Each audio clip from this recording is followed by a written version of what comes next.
Olá, amores, tudo bom? Então, vamos lá à explicação da aula 1 sobre eletricidade. Eu passei um texto para vocês lerem, né? E agora eu vou estar explicando para vocês, porque já no próximo vídeo a gente vai estar explicando sobre os processos de eletrização e provavelmente o cálculo de carga elétrica. Aí nós já teremos aí exercícios, tá bom? Então vamos lá. Eletricidade. A eletricidade é a parte da física que estuda fenômenos associados às cargas elétricas. Os estudos na área são divididos em eletrostática, eletrodinâmica e eletromagnetismo. É impossível imaginar como seria a nossa vida sem eletricidade. Ela está presente em praticamente todos os momentos do nosso dia a dia. Quando acendemos uma lâmpada, quando guardamos o alimento na geladeira para conservá-lo, quando assistimos a TV, entre tantos outros. Portanto, precisamos dela para viver com qualidade e conforto. A eletricidade é definida como a parte da ciência que estuda fenômenos que ocorrem graças à existência de cargas elétricas nos átomos que compõem a matéria. Lembrando que os átomos são formados por prótons, portadores de carga positiva, nêutrons, que ficam no núcleo atômico, e por elétrons, portadores de carga negativas, localizada ao redor do núcleo, em uma região denominada eletrosfera. Os estudos nessa área são divididos em três partes. Eletrostática, que estuda as cargas elétricas em repouso e abrange o conceito de tipos de eletrização, força eletrostática, campo elétrico, potencial elétrico. Essa parte nós iremos ver a princípio. Eletrodinâmica, responsável pelo estudo das cargas elétricas em movimento. Refere-se principalmente aos conceitos associados à corrente elétrica e ao circuito elétrico com os seus componentes, como resistores, geradores e capacitores. Eletromagnetismo é a parte da elétrica que estuda a relação entre os fenômenos elétricos e magnéticos, sendo eles a corrente elétrica produzida pela variação de campo magnético, bem como o campo magnético gerado por uma corrente elétrica. Próximo tópico, eletrostática. Então vamos entrar aí na primeira parte das três que nós falamos. Elétrons, prótons e nêutrons. Hoje sabemos que a matéria é feita de átomos, os quais são formados por três tipos de partículas: os prótons, os nêutrons e os elétrons. Os prótons e nêutrons ficam juntos formando a parte central do átomo, denominado núcleo. Os elétrons movem-se em torno do núcleo.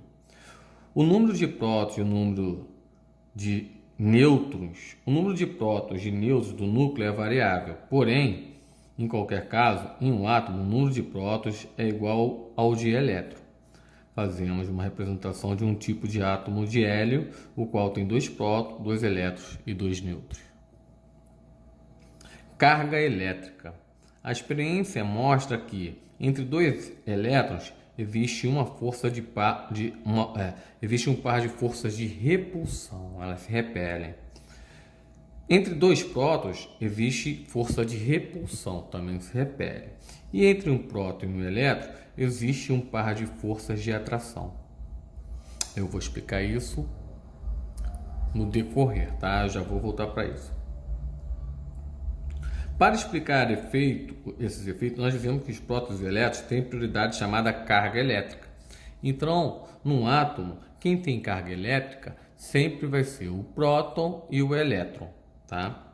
O próton tem carga positiva e o elétron tem carga negativa.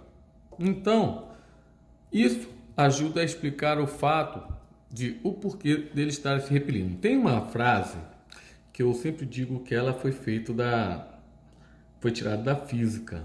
Ele diz o seguinte, que os opostos se atraem. E é verdade.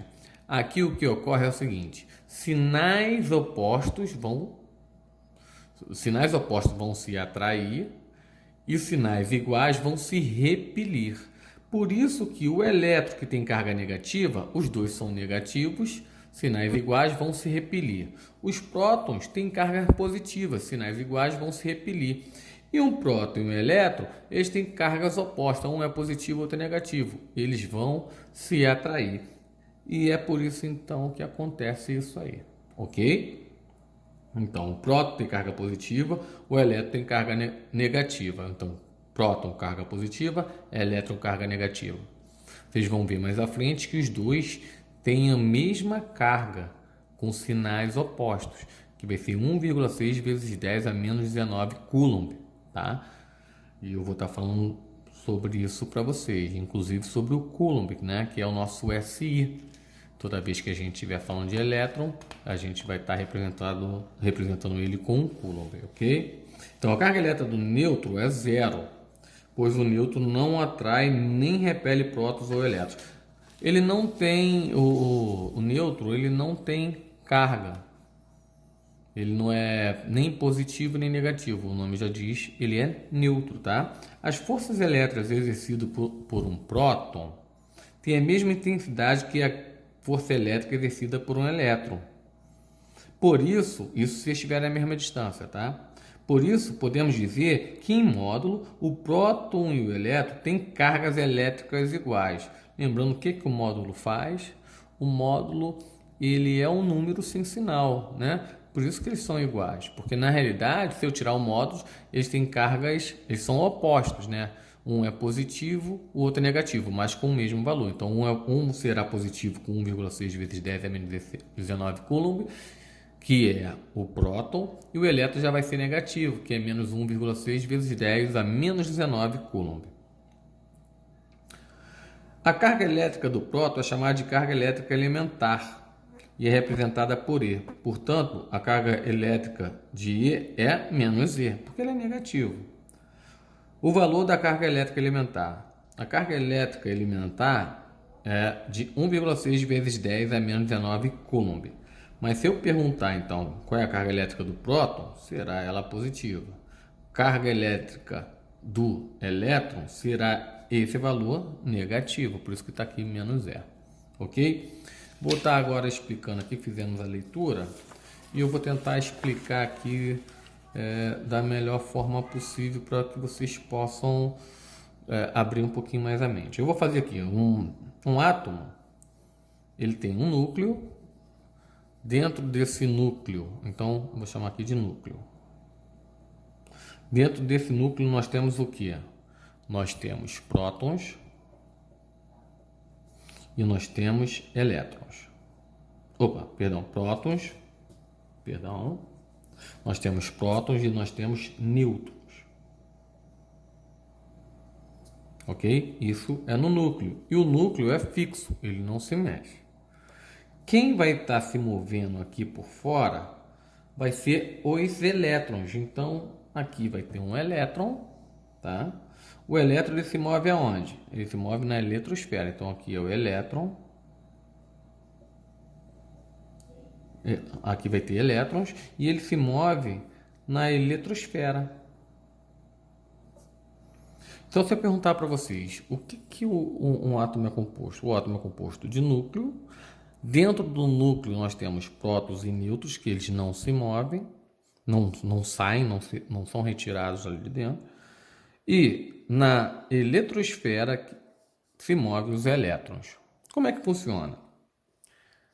Na natureza, o normal é a quantidade de elétrons ser igual à quantidade de prótons. Ora, se eu tenho a mesma quantidade dos dois e eles têm cargas opostas, a soma dos valores deles sempre vai dar quanto? Zero, porque nós sabemos que em matemática a soma de números opostos sempre dá zero. Se um é positivo com 1,6 vezes 10 a 19 Coulomb, o outro é negativo, um é positivo com 1,6 vezes 10 a menos 19 Coulomb, que é o próton, e o outro é negativo com menos 1,6 vezes 10 a 19 Coulomb cada, e a quantidade deles é iguais, na hora que você for somar para descobrir qual é a carga que tem, isso vai dar zero, porque são totalmente opostos. Poxa, professor, então, mas como é que ocorre então a carga elétrica? Então, existem os processos que vai fazer com que esse elétron que está aqui, ou ele sai e vai para outro átomo, ou ele vai receber elétrons de outro átomo. Então, pode ser por contato, por atrito, por indução, nós vamos estar vendo isso mais à frente, e ele vai estar recebendo ou doando elétrons. Aí ele vai ter carga. Por quê? O que vai acontecer? Vamos analisar num contexto geral. Se eu, por um determinado motivo, fiz com que meu átomo recebesse elétron, isso quer dizer que a quantidade de elétron vai ser maior do que a de próton. Concorda? Porque na natureza ele está neutro e a quantidade de prótons é igual a de elétrons. Mas eu fiz ali, ou pelo processo de atrito, fiz com que ele recebesse elétrons. Então, se ele recebeu elétron, ele vai ter mais elétrons do que prótons. Ora, se ele tem mais elétrons do que próton, na hora que eu for fazer o cálculo, eu vou ter uma carga negativa maior do que a positiva. Antes eles se anulavam, porque eram iguais. Mas como eu tenho mais negativo, essa carga vai ser negativa. Então, para o material ficar negativo, ele está recebendo elétron, porque o elétron tem carga negativa. Professor, e quando é que ele fica positivo, com carga elétrica positiva? Bem, fiz algum processo, ou de indução, ou de contato, ou de um atrito, e o meu átomo perdeu o elétron. Se ele perdeu o elétron antes, né, ele tinha a mesma quantidade de prótons e de elétrons e ele estava neutro, sem carga. Quando ele perde elétron, ele começa a ter carga. Porque eu vou ter mais prótons dentro do núcleo do que elétrons fora. Logo, a minha carga vai ficar positiva. E é assim que funciona. Para um átomo ficar com carga, ou ele vai receber elétron ou ele vai dar elétron. Se ele der elétron, eu vou ter mais próton. Tendo mais próton, eu vou ter uma carga positiva. Se ele receber elétron, ele vai ter mais elétron do que próton. Logo, ele vai ter uma carga negativa. Simples assim. O que é importante lembrar? É importante lembrar que o elétron tem carga negativa. E ele vale menos 1,6 vezes 10 a menos 19 Coulomb. Coulomb é o nosso SI. SI é o Sistema Internacional, né, de Unidades. Toda vez que você estiver calculando alguma coisa, e se estiver falando de carga, se estiver falando de elétron, nós vamos estar utilizando o Coulomb, tá? Os prótons, eles têm carga positiva. É o oposto do elétron. Então, o elétron tem essa carga e o próton tem o oposto. Se ele é negativo, aqui ele vai ser positivo. O positivo não precisa botar sinal, né? Então, 1,6 vezes 10 elevado a menos 19 Coulomb. Em relação à quantidade, num átomo, na natureza, sem ter mexido com ele sempre vai estar neutro. Por quê? Porque eu vou ter prótons e elétrons com a mesma quantidade. Ora, se eu tenho a mesma quantidade de elétrons e a mesma quantidade de prótons num átomo, isso quer dizer que ele está neutro, ele não vai ter carga, porque na hora que eu for ver aqui, olha, esse vai se anular com esse, ó. 1,6 menos 1,6 dá quanto? Zero. Eu não estou dizendo que só tem um, tem vários, mas ele vai ter sempre a mesma quantidade. Para ele poder pegar carga, ele vai sofrer algum processo, ou de atrito, ou indução, ou contato, onde ele vai ganhar ou perder elétron. Lembrando, quem é que se move é o elétron, porque o próton fica sempre agarrado dentro do núcleo. E dentro do núcleo eu tenho o que mesmo? Prótons e nêutrons, tá? Sendo que o próton tem carga e o nêutron não tem. Então é isso, meus amores. Explicado aí sobre a primeira parte de eletrostática.